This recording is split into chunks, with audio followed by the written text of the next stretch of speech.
left home and became missing. And so efforts from his family to try to locate him were made, and they couldn't find him, so they called our office, and at which point we got involved in terms of trying to locate him. And that went on into the night. We've already issued out a what we call a bolo with his pictures on it from where he was last seen. A couple of the businesses here just up the road from where we are. We've also were able to get an Amber Alert out last night to provide information about him to assist us and anyone who may have had any contact or saw him to can get that information to us to help us and aid us in locating him. We've been through the night and through the morning circulating the area trying to locate him. As far as we know, he is on foot.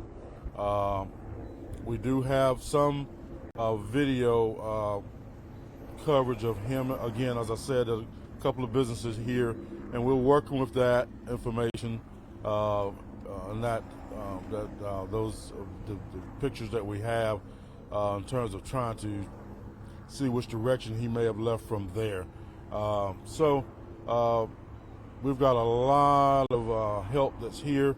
I'd like to just very briefly share with you that we've got, along with our agency, the Sheriff's Office, we've got the Wendell Police, we've got Wendell Fire, who were gracious enough to allow us to stage and set up our command there. We've got the Highway Patrol that's obviously, I think they're in the air along with some of the media trying to help us in looking down to see if we can locate him. We've got Wake County Emergency Management. We've got Western Wake Fire. We've got Wake County ABC, and we've got a host of other agencies from around state, locally, that are on their way to assist in trying to locate Bentley. So it's going to be a concerted effort through mutual agreement, mutual aid from all over the state to try to locate him now. It was our hope and my prayer last night that the weather and it being damp and wet would be enough to kind of get him to say, hey, I'm cold and sleeping hungry, I'm going to come on home, but that didn't happen. So we're going to search for him until we find him. And we've got the best of law enforcement and support in our efforts to do that. There are a lot of questions I know you have. Some of them I may be able to answer, some I may not. But again, I just want to take time to thank you because, again, we've got some tip lines and the numbers that we're waiting to get to you to get out as well. And so we're very, very hopeful that we're going to locate him. There are some things that that I can't really discuss at this point, but we have no reason to believe that he's in any harm. But this is what we do. We're going to be out there trying to see if we can locate him. And I know there may be a question about the FBI being present. Again, they wanted to be a part. We have no reason to believe that, they're here with an abduction team and squad just in case this investigation and attempt to locate him turns to that direction. So that's why they're here primarily at this point. But again, their primary interest is helping us find Bentley. You put indication as to what direction he may be heading in based on the surveillance video that you have? Well, we don't. That's what we're working with what little surveillance video that we have. And we're currently right now going back over that we have seen so far, trying to see if it can show us which way he's going. We've had some tips that have been called in about possible sightings of him, and those areas are consistent with being just up the street at the businesses where the video shows him at that time. So we're following that up. We've got search teams that are on the ground, and again, we will have we've got drones in the air. We've got the highway patrols going to be aiding us with the helicopter.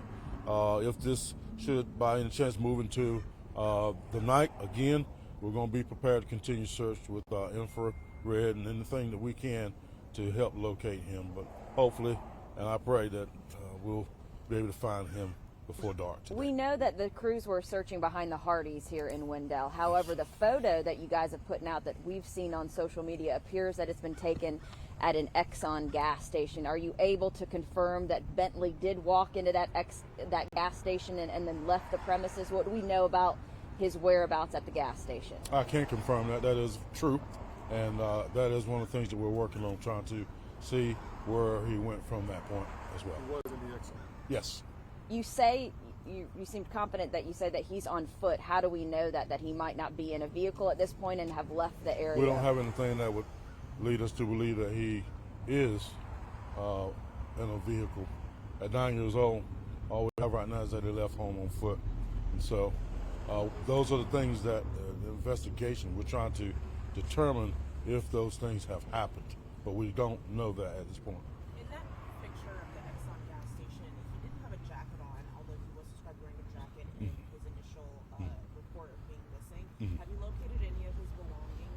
Well, that's some of the things that we're working on as well, and I don't want to speak on it right now. If you look at, there are 3 pictures that are out there now. One is of him that was given to help us be able to see what he looked like, and then the others from the video from the businesses are 2 different occasions where one showed him in the jacket, one showed him without. And so we're following up on those things to determine what happened or what he did from one picture to the next in terms of clothing. When speaking to the father this morning, he mentioned that he dropped his backpack and then left, obviously didn't get on the bus, so he seems perplexed that would happen. Are you interviewing the parents? Is there trouble at home? Anything that you can tell us about that? There's nothing I can tell you about it now, but yes, we're interviewing, we're investigating, we're turning over every stone, and again, those are the things that I want and I can't really comment about right now, and when at which point where I can or it becomes conducive to reporting, then we will, without any question. But again, we've got an active investigation in terms of trying to locate him to make sure that he is not harmed and that he's safe, and that's what we're doing. Do you think where he would have gotten on the bus if there are other kids who would have been around at the time? How far that was from his house? Well, we don't know the answer to that. You don't know where he got on the school bus? Where he would have? No, if he was catching the bus from where he lived, it would have been over in his neighborhood. But you don't know how close it was to his house? No, sir. One of the criteria, Sheriff, in issuing an Amber Alert is that likely the child would have to be in any danger, but it seems that you don't think that's the case. Can you walk us through that? Well, that's what we're hoping. And we did that because, we had, it was different, the criteria, but we were able to get it through in an effort to get the information out about him. So we have no reason to believe he's in any harm, and that's what we're here to do in terms of trying to locate him, and hopefully that he's not. Did the child have a cell phone with him? I know kids have phones they carry to school. We haven't located one, or any knowledge that he has one with him at this time. Do you have any reason to believe there may be another child helping him or aiding him in that? Don't have any reason to believe right now, but those are the things that we're looking into. Has he left his home before in the past? Is this something that he might have done in the past? Do we know that? There has been mention of it maybe once, but again, that's something that we're looking into as well. Okay, thank you. Thanks, guys. Thank you. Thanks, Sheriff. Thank you.